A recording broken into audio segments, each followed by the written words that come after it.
Trumpning Gold kartasi ochildi va siz endi unga topshirishingiz mumkin.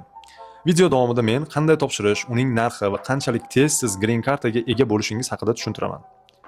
Birinchi navbatda siz bu yerda registratsiyadan o'tishingiz va $15,000 registratsiya to'lovini qilishingiz kerak.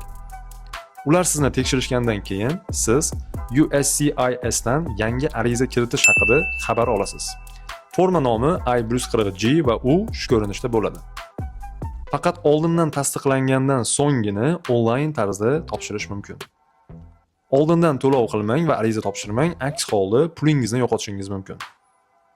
Arizani topshirish bilan birgalikda siz $1 million ni ham tayyorlab qo'yishingiz kerak. Kompaniyalar ushbu dastur orqali $2 million to'lab, o'z xodimlari uchun ham Green Card olishlari mumkin. Shuningdek, kompaniyalar bu Green Cardni xodimlar o'rtasida o'tkazishlari mumkin. Agar siz turmush qurgan bo'lsangiz va 21 yoshgacha bo'lgan farzandlaringiz bo'lsa, barchangiz ushbu dastur bo'yicha mos hisoblanasiz.